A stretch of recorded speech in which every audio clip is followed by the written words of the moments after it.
Halo sahabat Kompas TV, bersama saya Teo Reza Hidayat, dan sekarang saya bersama dengan Pak Basari, Ketua RW 10 Karya Bakti, Kelurahan Karya Mulya. Nah, Bapak pada malam kejadian tahun 2016, itu Bapak sedang ada di mana? Terima kasih ya. Iya. Pada saat itu jujur ya, saya itu warung yang saya kelola itu buka pagi, tutupnya menjelang maghrib.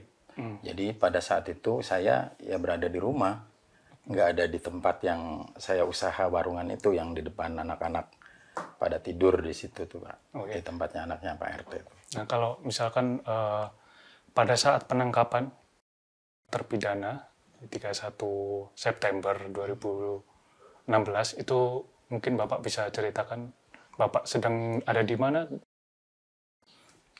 Bahkan saat penangkapan pun saya tidak tahu, ya kemungkinan besar saya ada di rumah.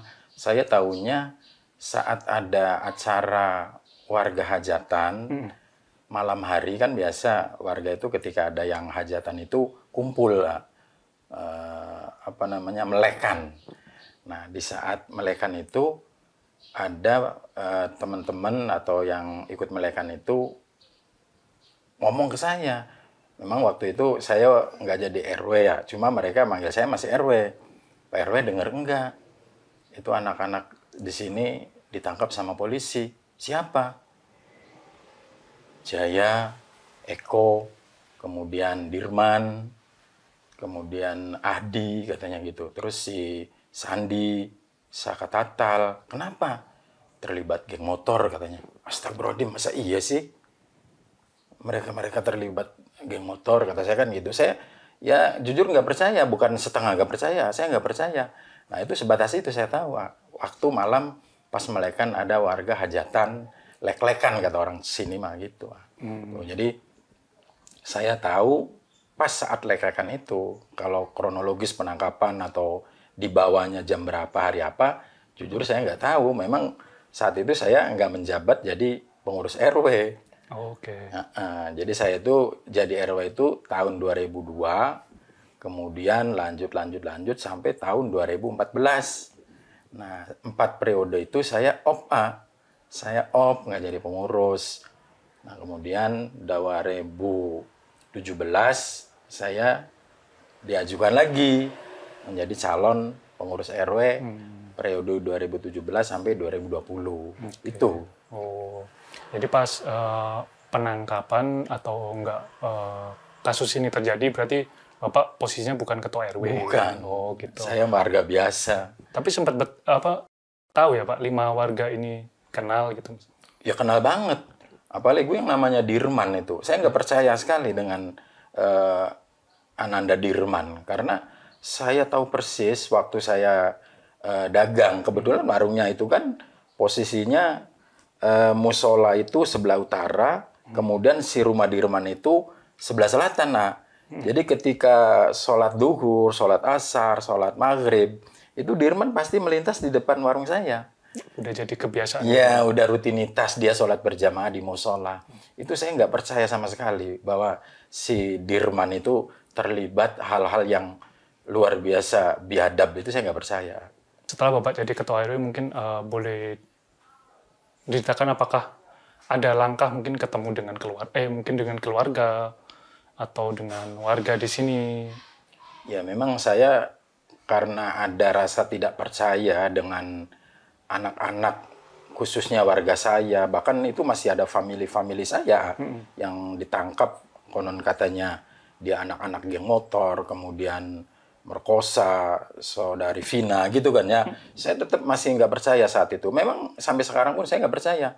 Nah makanya begitu saya 2017 dilantik, kalau seingat saya November ya, November tahun 2017, beberapa hari atau minggu setelah berjalannya menjadi RW, saya datang ke masing-masing orang tua yang terpidana itu. Saya izin ke beliau-beliau dengan bahasa saya, mohon maaf, boleh nggak nih saya mau jenguk anak bapak, saya mau pengen tahu kondisi anak bapak. Nah, mereka alhamdulillah mengizinkan. Oh, jadi bertemu dengan... Bertemu, kemudian saya berangkat bareng dengan orang tua mereka-mereka yang ada di lapas itu. Kemudian saya dengan bahasa yang sangat merendah, saya menanyakan ke anak-anak yang saya kenal itu. Ya bukan berarti saya nggak percaya ke kalian, kata saya itu. Bahkan mereka tuh bahasanya, ya kalau Wabas nggak percaya, tadi nggak usah kesini, Wak. Bukan Wabas nggak percaya. Biar Wabas yakin. Bahkan saya merinding, nangis, nggak percaya. Tetap saya nggak percaya kalau kalian melakukan. Bahasanya mereka tuh bahasanya berasa ketauhidan, Ang. Demi Allah, Wak, demi Rasulullah, saya nggak melakukan. Kalau Wabas nggak percaya, Wabas mending pulang, Wak. Itu siapa, Pak, yang bilang seperti itu? Ya anak-anak yang ada di dalam, kayak si Sakatatal, kemudian si Dirman, Eko, kemudian Sandi, kemudian si Jaya. Karena mereka tiap hari pasti ketemu di warung. Kalau siang hari itu. Jadi saya tetap nggak percaya. Mereka pun bahasanya demi Allah, demi Rasulullah. Kalau kita orang yang punya ketauhidan kuat, yakin, orang Islam, yakin bahwa mereka nggak berbuat. Itu saya yakin. Pada saat mungkin Bapak tahu lah materi kondisi warga lah pas lagi kasus itu lagi booming, matanya 2016 atau 2017-an. Ya shock sekali ya yang pasti. Masa iya sih mereka-mereka itu berbuat sedolim itu? Nggak ada yang percaya tetap, nggak ada yang percaya. Cuma karena mereka sudah ada di kantor polisi, kita mau berbuat apa? Ya, kita bukan ahlinya, kita bukan bidangnya. Akhirnya orang tuanya bisa menangis dan berharap semoga ada keadilan. Semoga Allah memberikan jalan bahwa ini bukan yang sebenarnya yang dilakukan oleh anak-anak warga RW 10 Karya Bakti ini. Dan yang saya nggak percaya lagi itu si Dirman itu sedikit ada keterbelakangan mental. Ketika diinterogasi, ketika ditanyain, mereka polos, mereka jujur anak itu. Karena kalau bahasa sekarang mah idiot kan ya. Nah saya bisa percaya, bisa yakin si Dirman itu idiot. Saya nanya ke uaknya, kemudian ke saudaranya. Bahkan saya langsung ke orang tuanya. Memang iya Pak RW, anak saya itu ada kekurangan, ada keterbelakangan mental. Terus kata kakaknya, memang iya Pak dari kecil anak itu idiot. Seperti itu tuh. Kasus ini kan jadi ramai lagi Pak setelah 8 tahun berjalan gitu. Terus mungkin film Vina itu jadi pemicunya lah. Nah, harapan Bapak terkait kasus ini bagaimana? Ya harapan saya sih mudah-mudahan Allah memberikan jalan yang terbaik. Makanya insya Allah rencana kami atas nama warga secara spontanitas ingin mengadakan doa bersama. Di situ judulnya Saladara Berdoa Demi Keadilan Peggy Setiawan dan Terpidana. Berinding. Saya benar-benar atas nama pengurus merasa tergugah, merasa semangat dengan apa yang dicetuskan oleh warga secara spontanitas, bahwasanya memang keadilan itu harus ada. Dan Allah semua akan pasti memberikan keadilan kepada anak-anak yang memang tidak melakukan gitu.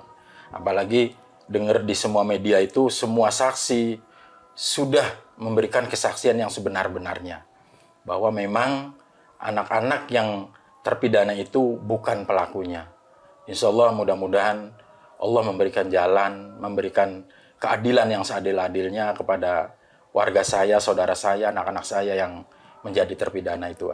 Dan harapan saya pun warga lebih percaya dengan kondisi sekarang dan lebih percaya dengan orang-orang yang benar-benar memberikan keadilan dan mencari keadilan demi bebasnya Peggy dan terpidana khususnya RW 10 Karya Bakti ya. Itu harapan saya. Oke, baik. Terima kasih Pak Basari dari Ketua RW 10 Karya Bakti, Kelurahan Karya Mulia. Oke, sahabat Kompas TV, itu tadi wawancara dengan Pak Basari.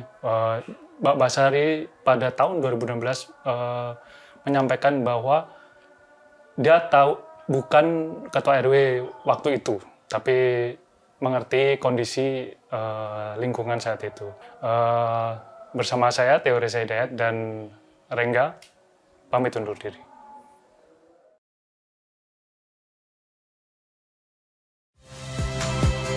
Saya Nitya Anissa, saksikan program-program Kompas TV melalui siaran digital, pay TV, dan media streaming lainnya. Kompas TV, independen, terpercaya.